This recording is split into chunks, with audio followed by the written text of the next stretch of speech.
कहानी की दुनिया चैनल में आप सभी का स्वागत है दोस्तों। भाभी के साथ संभोग कैसे किया जाए, हमेशा मेरे दिमाग में यही चलता था।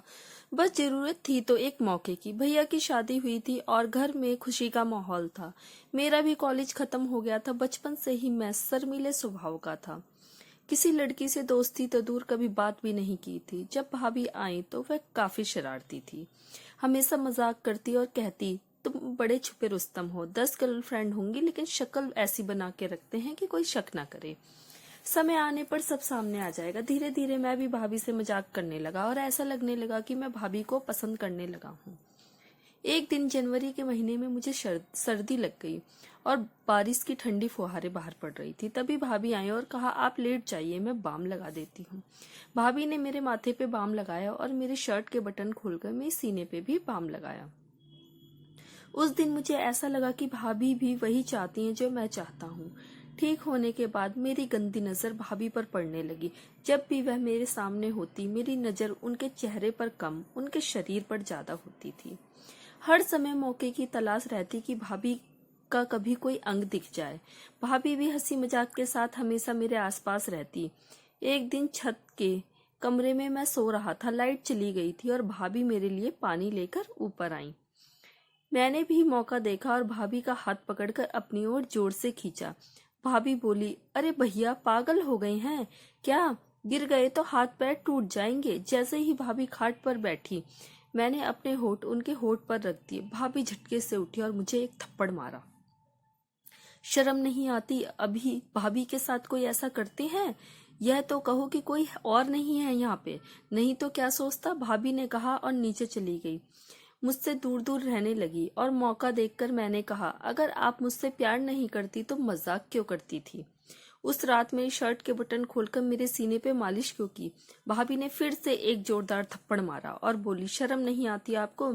भाभी और देवर का रिश्ता मजाक का है। और रही बात मालिश करने की, तो मम्मी होती तो क्या वह मालिश नहीं करती आपकी?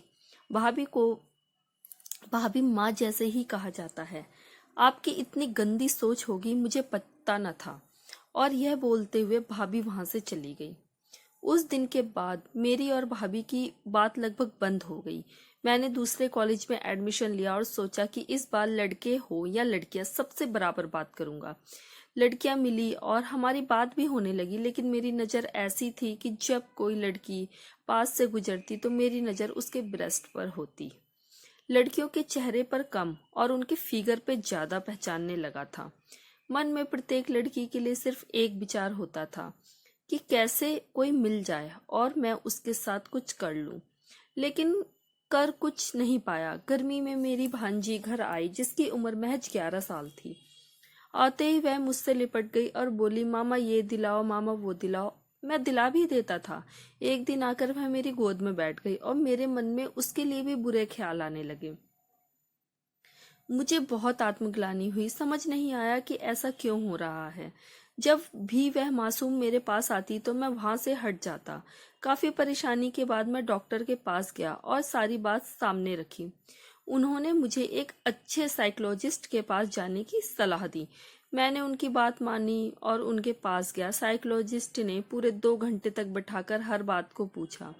उसके बाद मुझे हर हफ्ते एक सेक्शन के लिए बुलाया। 2 महीने तक इस दौरान किसी भी तरह की दवाई नहीं दी। मैं जाता और मुझसे बस बातें करते और बातों में हाँ या ना क्या क्या पूछ डालते। 2 महीने बाद उन्होंने बताया कि मेरी ऐसी स्थिति अत्यधिक अश्लील वीडियो देखने से हुई है। हाँ, मैं अश्लील वीडियो देखता था, पर कभी इस नजरिए से नहीं देखता था कि उन्होंने बताया कि भारतीय अश्लील वीडियो में भाभी को कुछ ज्यादा ही हाईलाइट किया जाता है। उनका मुख्य कैरेक्टर एक चरित्रहीन भाभी होती है, इसलिए तुमने अपनी भाभी को भी वैसा समझ लिया। दूसरे, जब भाभी से तुम्हारी मुराद पूरी नहीं हुई तो तुम दोस्त और गर्लफ्रेंड की संभोग वाली फिल्में देखने लग गए, जिसकी वजह से कोई भी लड़की तुम्हें सिर्फ संभोग का सामान लगती और तुम उसके निजी अंगों को निहारते। आज की कहानी आपको कैसी लगी दोस्तों, हमें कमेंट करके जरूर बताएं।